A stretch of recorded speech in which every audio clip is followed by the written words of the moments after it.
দুর্গাপূজার ছুটি একদিন বাড়ানোর সিদ্ধান্ত নিয়েছে সরকার। বৃহস্পতিবারও পূজার ছুটি থাকবে। আজকে এ বিষয়ে প্রজ্ঞাপন দেওয়া হবে বলে জানান প্রধান উপদেষ্টার বিশেষ সহকারী মাহফুজ আলম।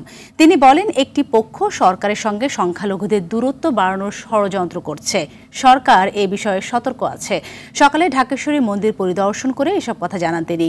গাজীপুরের স্বরাষ্ট্র উপদেষ্টা মোহাম্মদ জাহাঙ্গীর আলম চৌধুরী বলেন, এবার পূজায় কোনো ধরনের শঙ্কা নেই। সুমন তানভীরের প্রতিবেদন। দুর্গাপূজা ঘিরে সারা দেশের মণ্ডপে মণ্ডপে এখন সাজ রব। নিরাপত্তা রক্ষায় প্রস্তুত আইন শৃঙ্খলা বাহিনী।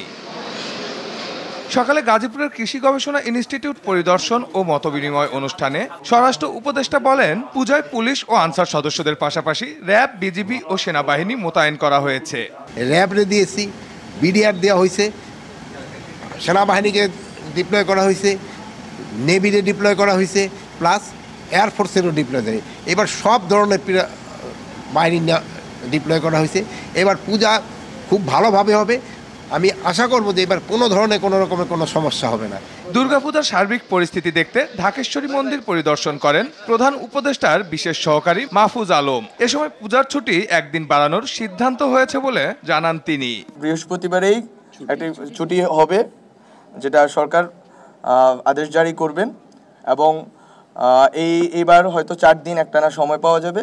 আশা করি এবারের পূজা নির্বিঘ্ন এবং আনন্দময় হবে। ডিএমপি কমিশনার জানান, ঢাকার 253টি মণ্ডপ ঘিরে সব বাহিনী ও পূজা কমিটির সমন্বয়ে নিরাপত্তা ব্যবস্থা সাজানো হয়েছে। বিভিন্ন চেক পয়েন্টগুলোতে পুলিশ সহ অন্যান্য নিরাপত্তা কর্মীদেরকে প্রয়োজনীয় সহযোগিতার জন্য আমরা অনুরোধ করছি। সন্ধ্যা 7 ঘটিকায় মধ্যে বিসর্জনের সকল কার্যক্রম সম্পাদনের জন্য সকল পূজা কমিটি ও ভক্তদের প্রতি অনুরোধ করছি। পূজা মণ্ডপ, বিসর্জন শোভাযাত্রা ও বিসর্জনের সময় সকল প্রকার মাদকদ্রব্যের ব্যবহার নিষিদ্ধ। একই সাথে পটকা এবং আতশবাজি ব্যবহার না করার জন্য অনুরোধ করছি।